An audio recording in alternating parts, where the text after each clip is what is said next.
In the midst of the coronavirus, these two sporting bodies has been described as hitting their head in the sand. The first group is the NRL. The AFL have stopped everything and almost every sporting activities have stopped. But they still insist they're going to continue to happen. And also the IOC, the Olympics Committee, after all the companies or all the countries have said we're not coming, they still insisted that they're going to go ahead even a few days ago. It's the same thing with the Pharisees in Jesus' time. Jesus apparently is from God, but they hit their head in the sand and want to plot against Jesus. So let's look at this passage in Mark 3.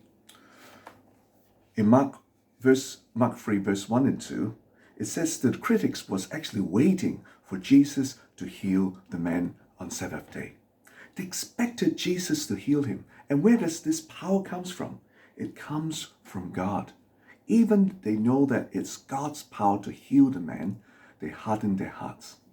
The second things we've learned is Jesus actually asked them a very important question. He asked them, is it lawful to heal on Sabbath day? These very questions ask the very questions of Jesus or God's heart.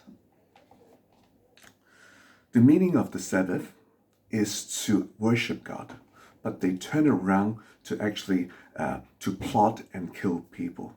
It's totally wrong. Jesus was angry with them because with these questions, they should have woken up and they should have changed their minds about traditions and about Jesus, but they hardened hearts, and Jesus was really angry with them.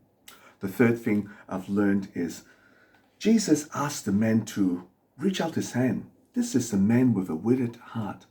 But as soon as he put his effort to stretch his hand out, he was healed. It shows us that Jesus will not ask us to do things which we cannot do.